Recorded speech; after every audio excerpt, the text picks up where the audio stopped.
Hey y'all, welcome back to Chasing Contentment. My name's Kate if you're new here. Today I am going to be talking about this teacher planner from Emily Lay. She had a sale for $10 for these once the quarantine started because they are supposed to be for 2019-2020 school year and it's already April. So if you buy it, it's only good for April through July. But I have decided that I'm gonna white out the dates from August all the way until March and use it for next year. It'll be a good chance for you to just test out this product to see if you like it. I didn't want to invest in a teacher's planner before I tried it out, and since they were only $10, I thought that that was a great deal. I'll show you how I'm using it to balance my work life with staying at home and having a 1-year-old at the same time and having my husband working home. So if that sounds interesting to you, click like and subscribe. So as you can see, when you first open up the teacher planner from Emily Lay, there are a set of stickers, and she has flags, arrows, dots, and pineapples. They're all assorted in different colors, so if you do color coding, it's great. She also has different stickers for different events. Every activity that could happen at school, she almost has a sticker for. Then here's some more fun stickers that are holiday themed, like fall break, first day of school, no school, and then some reminders to make copies, plan, laminate. Here are some stickers for meetings, grades due, pretty much flags that already have things written in them that you would use for school. And then she's also included some blank flags, so you can handwrite. I would probably use Sharpie fine point marker for these. So the first page is your teacher planner page, and you can write your name right here. I blocked out my last name. And then here is a sheet that you can use, and it's about me. And it has your name, grade, phone number, room. Then there are goals that you can set for yourself. And over here, there's professional development. And over here is also a login information section, which is good for me because I have to change my password pretty often, and so I can forget it. So it has your username and password on here. So if you're using this at home, this may not be as useful as it would be at school, but I could see myself using it for both. Then there's a reflection page to look back on how your year went last year. This is great if you are using it for school. And then ideas for looking ahead. So even if you're using this for home, you could start new routines at home since we are being quarantined right now. And then things you'd like to do. So if there are events that you would like to plan with your family or things you want to get done around the house, that would be a really good section to do that with. Then if you have maybe a cleaning schedule or something like that, you could put that in the weekly routine, and then daily routine. You can put things that you do every day. This section is student info, so if you're using it for school, obviously you would put the student's name, the parent, the phone number, and email, and this would be good for even me as a speech therapist. I could use it for contact logging, so instead of doing username and password, I could document when I have contacted the students. And then here's just a section on values and procedures. And then educational inspiration. So this could be pictures that you cut out, ideas that you find online. You can add anything on here. So even if you're not using it for school and you're using it for homeschooling, you could put ideas that you find online here. Substitute information and emergency information, that's more for if you're using it for the classroom. And here's another section for the student checklist, and this is multiple pages, but as you can see, this would be a great section to list some maybe activities that you want to get accomplished or things you want to teach, and then you could even put the months up here so you could check off if you did it that month. And you could also use it for school. Like I said, for me as a speech therapist, I could see myself putting my student's name right here and then putting the date that they were seen on these lines so that I could keep track of how many sessions I've done throughout the year. And here is just an open calendar, which you can keep track of holidays, things like that, important dates. And here's a list of the holidays. Okay. For me as a speech therapist, I could see myself putting IEP dates and evaluation dates here. That would be a really good use of that space. And then there's a huge section of notes. So there's graph paper and also lined paper. So you could take notes about what you're doing, if you have a meeting, things like that. So this was dated 2019-2020 school year, and that's why it's so cheap right now. But what I've done is I have taken the months and I have used whiteout and whited out all of these dates because I didn't get this until April. So what I plan on doing is I plan on using it for April, May, June, July, but then when I go back to school, I'm gonna go ahead and use it for August through March for the school year so that I can have this planner, because I do think it will be beneficial for me to use at school as a speech therapist.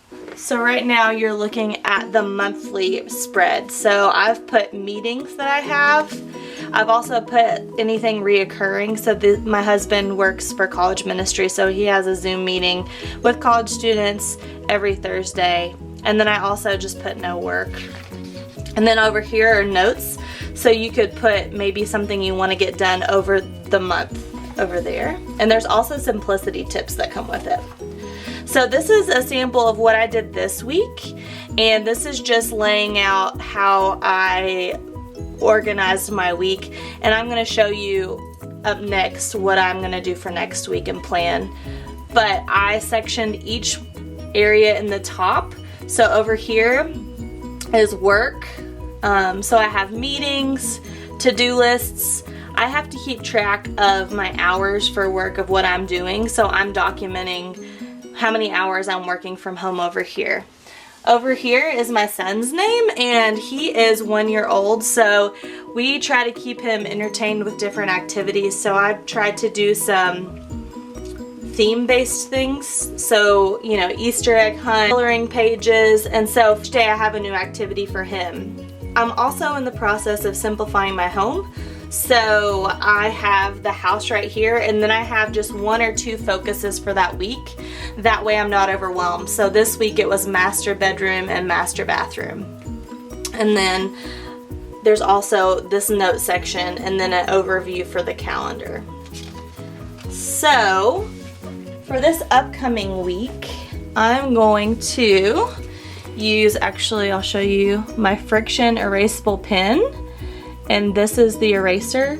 And then I also have an Erasable Highlighter by the same company, and they're great because I make a lot of mistakes when I'm writing. So what I'm going to go ahead and do is I'm going to section off work, Brooks, home, and meals. Okay, so for work, I know that on Monday I'm going to be writing prior written notices, which is some documentation. I need to call my paraprofessional that's helping me out. And then I'm also going to continue to be working on my prior written notices really all week. It's going to take me a long time. So on Tuesdays, I do have Bible study. So over here, I probably will put it on home because it's something that I'm doing that's separate from work. But I have a Zoom Bible study at 5:30. And this week's focus is going to be the kitchen. It's going to take me all week, probably more, but I'm just going to put arrows down so I know that all week I'm going to be focused on simplifying the kitchen. And meals, on Monday we're going to do chicken sandwiches. Then Tuesday we will be having Salisbury steak. Wednesday, we will be doing breakfast for dinner.